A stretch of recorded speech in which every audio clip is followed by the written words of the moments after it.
সম্মানিত দর্শক, আমি কৃষ্ণপদ দেবনাথ, উপসহকারী কৃষি কর্মকর্তা। এই মুহূর্তে আছি উত্তর ফেঞ্চুগঞ্জ ইউনিয়নের গঙ্গাপুর গ্রামে।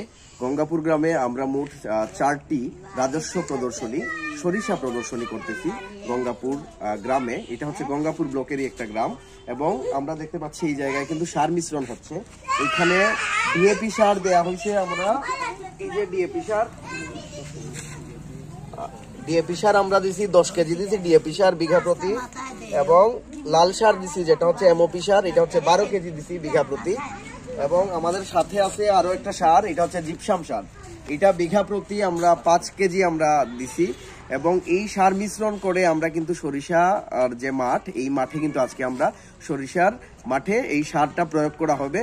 এবং এই যে আজকে যে কার্যক্রম হচ্ছে, এইটা কিন্তু প্রত্যেকটা ফসলের ক্ষেত্রেই যদি আপনারা এভাবে সার প্রয়োগ করেন তাহলে কিন্তু আপনারা ফসল অনেক ভালো হবে।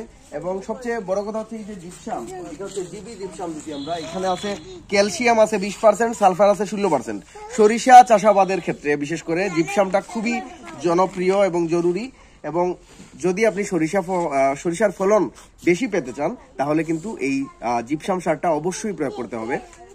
এবং 2 থেকে 3টি চাষের পর কিন্তু আমরা সারটা প্রয়োগ করতেছি আজকে। তারপর একটা চাষ হবে, এক চাষ দেওয়ার পর কিন্তু 2 দিন পর আমরা এই জায়গায় যে সরিষার বীজটি বপন করব সেটা হচ্ছে বাড়ি সরিষা 14। আমার সাথে আছেন এই গ্রামেরই একজন স্বনামধন্য কৃষক, আমাদের রাফি ভাই আছেন। ক্যামেরায় আছে আমাদের আরো একজন কৃষক, উনি হচ্ছেন আমাদের সাইদুল ভাই। তো রাফির কাছে আমি জানতে চাইবো, রাফি ভাই এই যে সরিষা চাষাবাদ করতেছেন, এইটা মানে এই যে উদ্যোগটা কিভাবে নিছেন? উদ্যোগটা নিছি মানে দেখে সরিষা চাষ ভালো হয়, এর দায় গিয়া ও সরিষা চাষ করছি। 1 বিঘা সরিষা চাষ ডিএপি দিছি 10 কেজি, আর হইলো পিএমওপি দেওয়া হয়েছে 12 কেজি, আর ইউরিয়া তো আমরা পরে দিব। ইউরিয়ার কথা আমি বলিনি এখনো দর্শকদের। ইউরিয়াটা যে সারটা আমরা গাছ যখন 2 থেকে 3 পাতা হয়ে যাবে তখন আমরা ইউরিয়া সারটা দিব। এবং এই যে আজকের আমি বলতে যাচ্ছিলাম যে সরিষা যেহেতু প্রতি বছরই তো করো, আমরা না দিলেও কিন্তু করো না? তো এমনিতে কত বিঘা সরিষা চাষাবাদ করো? এমনিতে 4-5 বিঘা করি। 4-5 বিঘা করো। এই যে সরিষা চাষাবাদে এই যে তেলটা, সরিষা বীজ থেকে যে উৎপাদিত তেল, এই তেলটা কি সারা বছর খাওয়ার জন্য করো নাকি কিছু বিক্রিও করো? খাওয়ার জন্য করি আর বিক্রিও করি, এর বাদে কিছু বিক্রিও করো। তো আমি সাইদুল ভাইয়ের কাছ থেকে জানবো যে এইবার তো আপনিও আমাদের এই প্রদর্শনী কিন্তু প্রথমবারের মতো আপনাকে প্রদর্শনী দেয়া হচ্ছে। তো এই যে সরিষা চাষাবাদে আগে কি কখনো করছেন? না, আগে তো আমি করি নাই, বাট দেখে এবার আমি দেখেছি অন্যরা চাষ করে ভালো ফলন হয়। আমি উদ্বুদ্ধ হয়েছি দেখে এবছর আমি চাষ করে কেমন ফলন হয়। আমিও কৃষি অফিসের স্যারদের মাধ্যমে আমাদেরকে উদ্যোক্তা হিসাবে গ্রহণ করা হয়েছে। তারা আমাদেরকে বিভিন্ন সময় পরামর্শ দিয়েছেন। দেখি আমি তো তাদের পরামর্শে আরো কয়েকজন সরিষা চাষ করেছেন। এবার আমিও নিজে উদ্যোক্তা হয়ে দেখি সরিষা কেমন হয়, ভালো ফলন হয়, তাই আমিও আমার ইয়ে থেকে বাম্পার ফলনের আশা করতেছি। ওকে, ধন্যবাদ সাইদুল ভাই। তাহলে এটা মিক্স করা শুরু করে দাও। আমরা সার মিক্স হোক।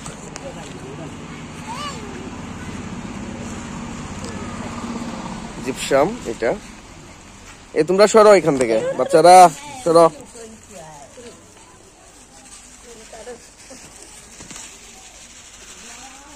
এখানে মোট 2 বিঘা জমির জন্য আমরা কিন্তু এই সারটা মিক্স করছি। এখানে আছে 20 কেজি দেয়া হয়েছে ডিএপি সার কালো, এবং 12 দুগুণা 24 কেজি হচ্ছে লাল সার যেটা এমওপি, আর সাথে দেওয়া হয়েছে 10 কেজি কিন্তু জিপসাম দিছি আমরা। একসাথে 2 বিঘা জায়গায় কিন্তু আজকে সার প্রয়োগ করা হবে। এবং রাফি 2 দিন পর কিন্তু আমরা এটা বীজটা, 2 দিন পর বীজ হলো। বীজের জাতটা কি? বীজের জাত হইলো বাড়ি সরিষা 14 বোধহয়। বাড়ি সরিষা 14 না? বাড়ি সরিষা 14 কিন্তু খুবই ভালো একটা জাত। এবং এই জাতে 75 দিন সময় নেয়। 75 দিন পরেই কিন্তু আপনারা মানে কাটতে পারবেন, সরিষা কাটতে পারবেন। এবং এইটার কিন্তু ফলন বিঘা প্রতি প্রায় 4 মণ এবং 1.6 মেট্রিক টন হেক্টর প্রতি ফলন আসে।